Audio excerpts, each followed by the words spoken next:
Jen, hey, how's it going? Hi, how are you? Good. I'm so excited to speak with you about Peacemaker because it's an amazing show. It really finds that sense of tone. And I don't know if that was something that, like, how quickly did you fall into it? The tone? The tone, the sense of the show. I was going back from the Suicide Squad and I Yeah, found out that you'd actually filmed the post-credit sequence on set of Peacemaker in that's true. Vancouver. Yeah, it was the first thing I shot. I don't know if it was the first thing that we actually shot on set, but it was one of the first things we shot, definitely. And yeah, I don't know. I mean, I think you know, being in a relationship with the creator of the show really helps to inform you on what the tone is. So I was lucky in that sense. I think during COVID times, it's always a little bit more difficult to have those sort of powwows that you would normally have with your director, your writer, whoever on a project. So things are a little, even with actors, there's not really any rehearsal of any kind going on before you get to set. So it's all kind of just bringing your own preparation and hoping that it all melds together in the end. Yeah. I mean, I've seen a lot of, superhero, or I don't know if you consider this a super villain show, where, it's either really dark or just, one sense. But this one, like, it's really funny. And it's funny for me because when you're playing Harcourt, you seem to be extremely deadpan about it.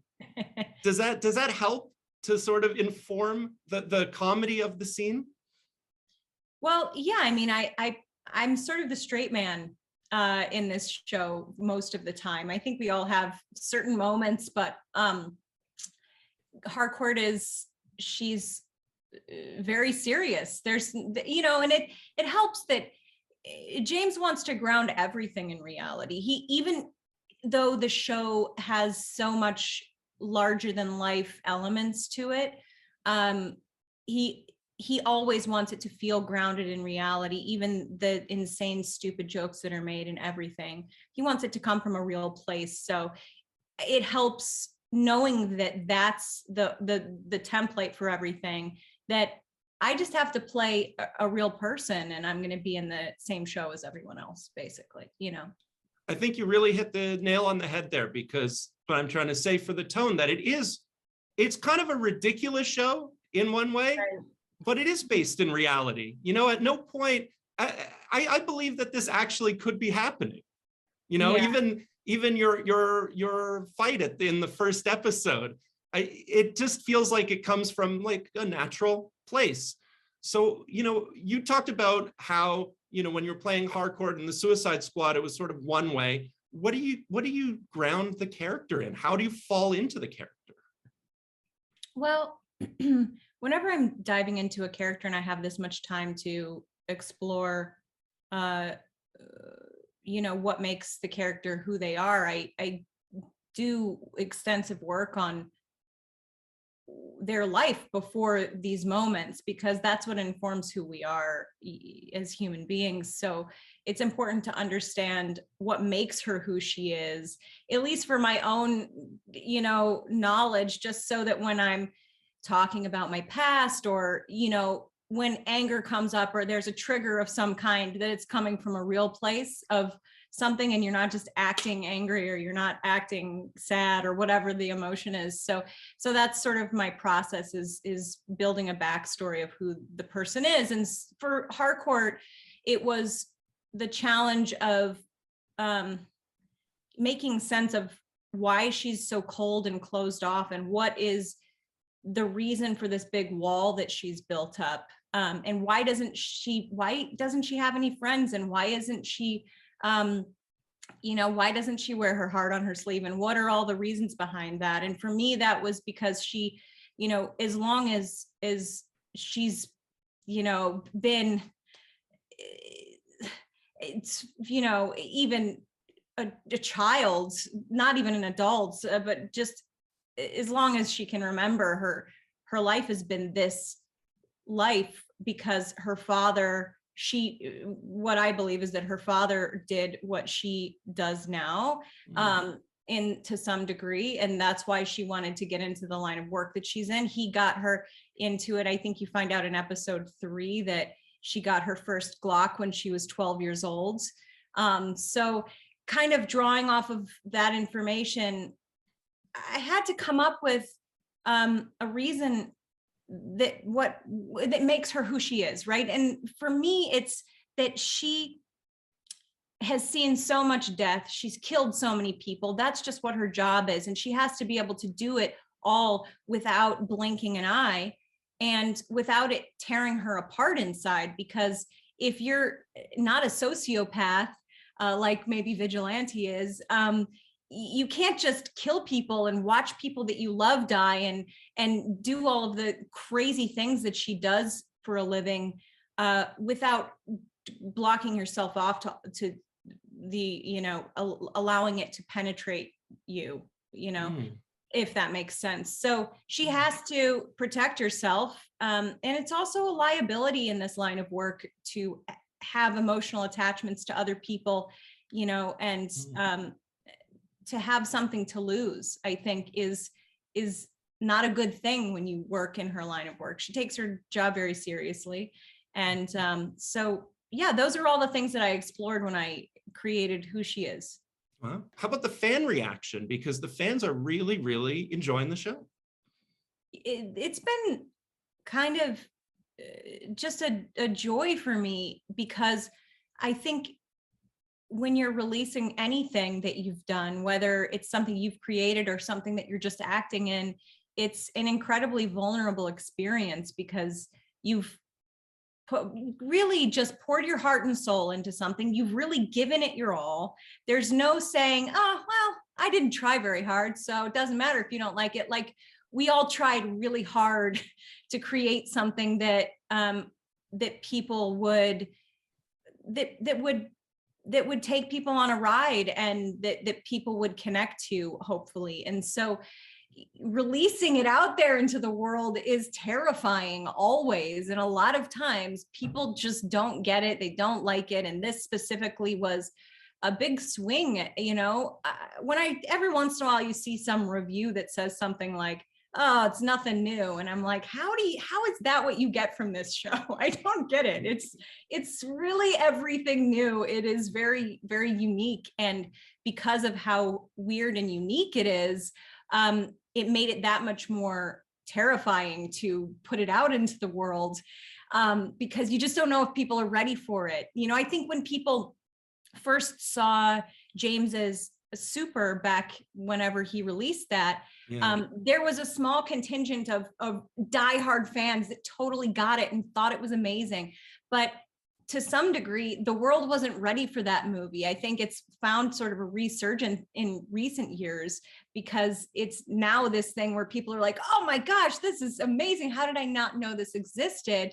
Because people are ready for it now. So anyway, what I'm saying is that you don't know if people are going to be ready for it. And it's just so exciting, and it feels like a big breath of fresh air and like a relief, a sigh of relief when you see that fans are really enjoying it, and people who aren't fans, who didn't even like Suicide Squad, are somehow watching it and enjoying the show. And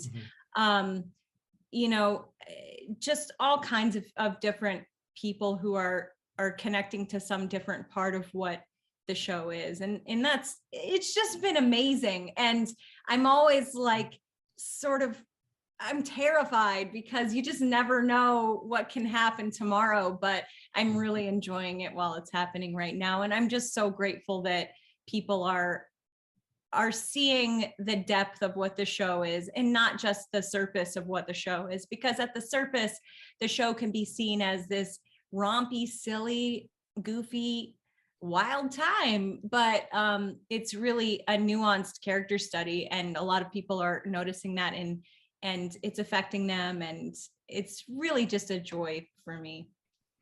It must have been extremely strange too at the timeline, because I don't believe the Suicide Squad had even been released yet And here you are, you're already shooting the show in Vancouver, doing sort of the spin-off, I guess you would call. So did that feel like a bit of a kind of strange thing that, and you couldn't even talk about it for a while. There was such secrecy involved. So what was the timeline like for you? It was crazy. It totally unexpected. I mean, you know, we finished shooting the Suicide Squad right just moments before COVID hit, in a real way in the United States. In that, you know, I think we landed back in Los Angeles after being in Atlanta and Panama shooting Suicide Squad. I think we landed in Los Angeles just I don't know, a week, 7 or 8 days or something before we started quarantining in our house there. And, you know, at that point, James was doing post-production on the Suicide Squad. And when you don't have anything else in your life because you're just stuck in your own house, that one little thing you have to do that usually would be a huge job becomes like not enough work for someone like James, who's a workaholic. So he had to create more work for himself, and he decided to explore some different things that he wanted to get into writing, and this happened to be one of them. And it just happened so fast. I think he might have pitched the show in August of 2020 or something like that, and by the end of October, I think November 1st, actually, we moved to Vancouver for him to start pre-production on Peacemaker. And it was just a magical experience. Things don't get greenlit that quickly. So yeah, it was like, this is what, all of a sudden I'm doing this TV show. This is crazy. And yeah, it was finished. The show was fully finished shooting by the time before we even premiered the Suicide Squad. You've talked about the character beats and the character study, which I think is so interesting, a little bit for Harcourt, but also, you know, Adebayo has a really interesting arc, and, you know, vigilante. It's fun to get into that headspace. You know, what are some of those moments for you? What are some of the things on the show that you feel like are really hitting, that are really those character beats that have really sort of resonated? Well, I think that one of the things that's who knows? I don't know. I noticed what people talk about online. I think that people seem to be able to, like, some people who don't quite get into all of the craziness of some of the characters. My character seems to be their sort of way into the series because they're seeing it through my eyes to some degree, because I'm the straight man, or my character's eyes, Harcourt's eyes. So that's something that I've really noticed. I think that one thing that really surprises me was that I was afraid that people would think that my character was just a jerk and wouldn't understand the depth of who she is. And people seem to completely understand, and they, you know, I don't know if it's an evolution of the way people see strong women, or if it's just the great writing that James gave us on the show, or what it is, or a combination of the two things. But I was really afraid that I was like, oh man, here I go. I'm mean to everyone. So I hope that she's just not totally hated, but people don't seem to hate her. People seem to be more interested in why she is the way she is. So that's really interesting. And I think that I'm really excited that people are interested in seeing more of the relationship between Harcourt and Adebayo's characters, Danielle Brooks's character.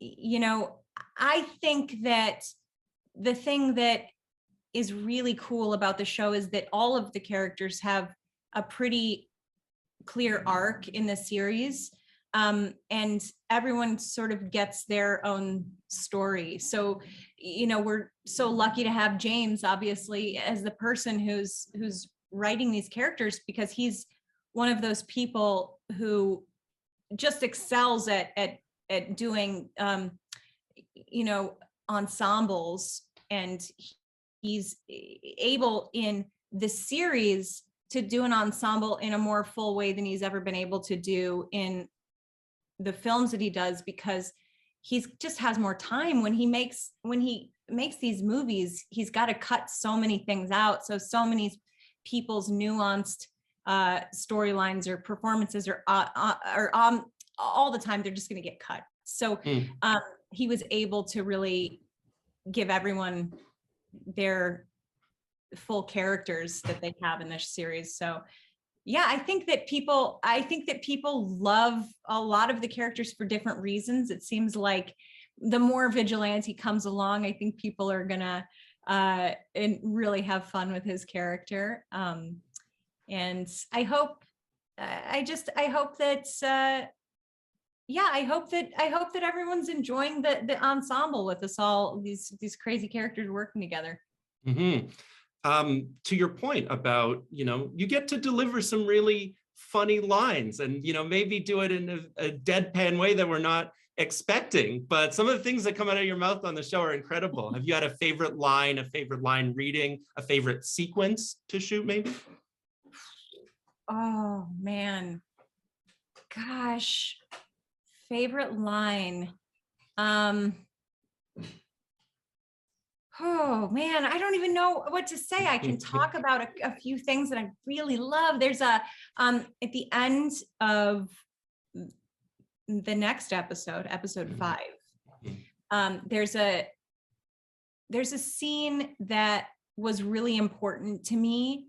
The director who's doing the episode had a different vision of what the scene was going to be, but it was really important to me that it was this certain way and that it was very nuanced and simple, and we got to do it that way, and I'm so incredibly grateful that that's what it was, because from the people that I've spoken to who have seen that episode, they seem to really appreciate it for how small it is, and that it's not really so in your face. And so I'm so happy about that moment, and that it's in the series. And I mean, I could talk endlessly about how much fun I had in so many different things that we did. I think that all of the fight sequences that I've gotten to do in this series have just been a dream for me. It's just a total dream. I love it so much. I've been wanting to do it my whole life, and so getting to play this badass character who I had to do all this training to sort of bring her to life. I think it was just special for me. So then I want to ask about real life, Jen. What do you consider to be your superpower? Oh gosh, I don't know if I have any superpowers. You know what? I can think of this just because it happened recently, and we were like, how did I remember that? My brain has this way of holding on to completely useless information, and it's usually very visual. So I'll remember where anything is. If someone is like, have you seen and I'll be like, oh yeah, it's right next to the couch on the left side, near the coffee table. My brain logs this weird information that would be seemingly useless unless you've lost your keys or something like that. So. Okay. And I know you have a real life dance background. Everybody asks about it. I'm going to ask it a bit differently. Emotionless dancing, is that a thing? Is that a skill that you knew that you had? Is that how you describe it? Emotionless or like expressionless? Yeah, it's not a skill that I was aware that I possessed, but apparently I'm very good at it. What can I say? I love that dance sequence. It was so much fun to create with Carissa Barton, who's our choreographer. James told me about this dance sequence when he was sort of pitching me different ideas for the show. And he told me about this very deadpan, straight-faced, sort of robotic movement, stiff dancing thing. And I was like, cool. I don't have any idea what you're talking about. But he relayed that to Carissa. Carissa totally got it. She created this amazing thing, and we got to all do it together, and it was so much fun. Had a great time. Mm-hmm. So you said we haven't seen a show like this before, which I agree with. You know, a lot of the projects, even, you know, the Suicide Squad was cool. Brightburn, it was a bit of a different interpretation of the superhero. You're starring in the cool stuff, the really interesting stuff. I got to ask you though, as a viewer, what has been something that you've really enjoyed? In the series? In the series, in any series, anything that happens to be on right now. What have you watched recently, maybe, that you've just really enjoyed? My favorite show on TV is Succession. Yes. I mean, it's not very original because I feel like it's everyone's favorite show right now. But I got to tell you, during season 1, we were watching it and we were just like, this is amazing. This show is amazing. And we felt like no one that we knew was watching this series. And we're like, how is this slipping under the radar? We were really afraid that it was going to be kind of like one of these series that's amazing and incredible, but for some reason doesn't catch on. Like, we're huge fans of this series, Patriot, which is Steve Conrad's show that was on, I don't know, 4 years ago or something like that. Right. But we didn't discover it when it was first on. We discovered it in quarantine in 2020. And someone had said, you've got to watch this series. And we tried it one day and we were both just totally extremely busy and on our phones and not paying attention, and we turned it off, and then we just forgot to come back to it. And so in quarantine, we came back to it and we started watching it and we were like, this is incredible. How did this show not get renewed for, a 3rd season? I think it only got 2 seasons. So we were a little afraid Succession was going to be like that too, because no one seemed to be watching it. But now it's like the biggest thing. Everyone loves it. So it's not very original, but I love that. But I love it so much. I think the writing is so smart and the acting is incredible. There's not one bad actor on that whole series. Everything is amazing. It looks amazing. I just think it's great. I love that series so much. Yeah. You watch it. Well, now I'm going to check out Patriot because of your recommendation for it. Succession for sure. But, I was one of those people that came on board around the 2nd season. And then I'm rewatching or watching, I guess, the whole thing. And it just hit me like boom, boom, all those beats that you're talking about. I think it's true. And now I'm going to try and draw a line between Succession and Peacemaker, which character is connected with which character about that. We also love, Better Call Saul's amazing. Yeah. We watch so much TV. We watch good TV and we watch bad TV. We're big fans of bad reality. We watch all kinds of stuff. I think actually what is happening now is that a lot of shows are groundbreaking. I really think we're in that age, and a lot of people don't quite have the guide yet. Watching TV is hard now because shows are so evolutionary. They're groundbreaking, like your show, for example, the way that you're discussing it. So I think that people really need to kind of up their game a little bit just to get all those beats and to get what's going on. So I really appreciate, how you're discussing the show. So I want to ask you one more thing, because you've been so amazing talking about the show. There is a lot to come. The 8th episode, nobody has seen. You talked about 5, 6 even. I'm expecting some really incredible things to happen, or some notes. I don't want you to talk about them specifically, but if you could maybe preview a little bit, a little handy guide of what people can expect coming up. Well, I think that you should hold on to your pants, because episode 8 gets a little crazy, I think we have to be prepared. Who knows who's going to make it out of this alive? And